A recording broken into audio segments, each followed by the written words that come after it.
ఒక రేట్లో వస్తుంది, రైతులకు ఉచిత విద్యుత్, మనకు కూడా కొంతమందికి ఉచిత విద్యుత్ వస్తుంది. ఇవన్నీ పోయి మనం ఎంత కాల్చుకుంటామో అంత మన ఫోన్ రీఛార్జ్ చేసుకున్నట్టే డబ్బులు కట్టాల్సిన అవసరం ఉంటుంది. రీఛార్జ్ చేసుకుంటే కరెంట్ వస్తుంది, లేకపోతే కట్ అయిపోయే విధంగా కేంద్ర ప్రభుత్వం స్మార్ట్ మీటర్లతో చట్టం చేస్తా ఉన్నది. ఇంకా మూడో విషయం, గ్రామీణ ఉపాధి హామీ తీసేసి రామ్జీ పథకం అని కొత్త పేరు పెట్టారు. ఊర్లలో కరువు పని అది తీసేసి ఇప్పుడు అది అంతకుముందు మొత్తం కేంద్ర ప్రభుత్వమే ఆ నిధులు చేసేది, కేంద్ర ప్రభుత్వం వద్ద నుంచే నిధులు వచ్చేది. ఇప్పుడు రాష్ట్రాలు కేంద్రం రెండు కలిపి ఈ పథకాన్ని కొనసాగించాలని చెప్తే రాష్ట్రాలు మొత్తం అప్పుల పాలై ఉన్నాయి. ఆ పథకాన్ని తీసేసే విధంగా ఉన్నారు. కాబట్టి ఈ రోజు సమ్మె ముఖ్య ఉద్దేశం కార్మికులకు 12 గంటల పని చేయాలని చెప్తా ఉన్నారు. రైతులకు కొత్త విత్తన చట్టం చేశారు. వీటన్నిటికీ వ్యతిరేకంగా ఈ రోజు సమ్మె జరుగుతూ ఉంది. ఈ సమ్మెలో మనందరం కూడా పాల్గొని భవిష్యత్ కార్యక్రమాలకు కూడా హాజరు కావాల్సిన అవసరం ఉందని చెప్తూ ఈ అవకాశం ఇచ్చిన మీకు ధన్యవాదాలు తెలియజేస్తూ జిందాబాద్ సిఐటియు, జిందాబాద్ సిఐటియు. 4 లేబర్ కోడ్లు రద్దు చేయాలి, రద్దు చేయాలి. లేబర్ కోడ్లు రద్దు అయ్యే వరకు పోరాడతాం. రద్దు చేయాలి, రద్దు చేయాలి. జిందాబాద్ సిఐటియు.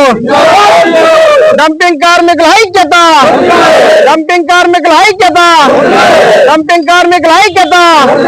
జిందాబాద్ సిఐటియు, జిందాబాద్ సిఐటియు. కామ్రేడ్స్, ఈ రోజు దేశవ్యాప్తంగా సమ్మె జరుగుతూ ఉంది. ఈ సమ్మె కేంద్రంలో ఉన్న బీజేపీ ప్రభుత్వం కార్మిక వ్యతిరేక 4 లేబర్ కోడ్లను తీసుకొచ్చింది.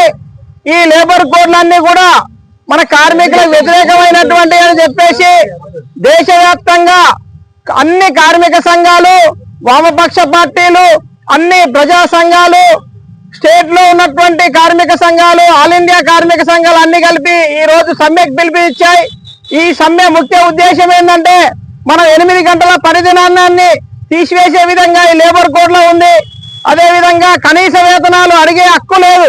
ఈ రోజు కేంద్ర ప్రభుత్వం ఏం చెప్తుందంటే రోజుకు 178 రూపాయలు మినిమం వేజెస్ ఉంటే సరిపోతుంది అని చెప్పేసి పార్లమెంట్ లో చట్టం చేసింది. మనం ఏమంటున్నాం అంటే కార్మికులకు రోజుకు 1000 రూపాయలున్నా కనీసం 1000 రూపాయలు ఉంటే బతికే పరిస్థితిలో లేరు. కాబట్టి కనీసం 1000 రూపాయలు రోజుకు లేకపోతే నెలకు 26,000 మినిమం డ్యూటీలో జాయిన్ అయినప్పుడు ఉండాలని చెప్పేసి మనం చెప్తా ఉన్నాం. అదే విధంగా యూనియన్ పెట్టుకునే హక్కు లేదు, లేకుండా ఈ రోజు చేస్తా ఉన్నారు. యూనియన్ లేకుంటే మనం ఈ రోజు మన యజమాన్యంతో మాట్లాడలేం, యజమాన్యాన్ని అడగలేం.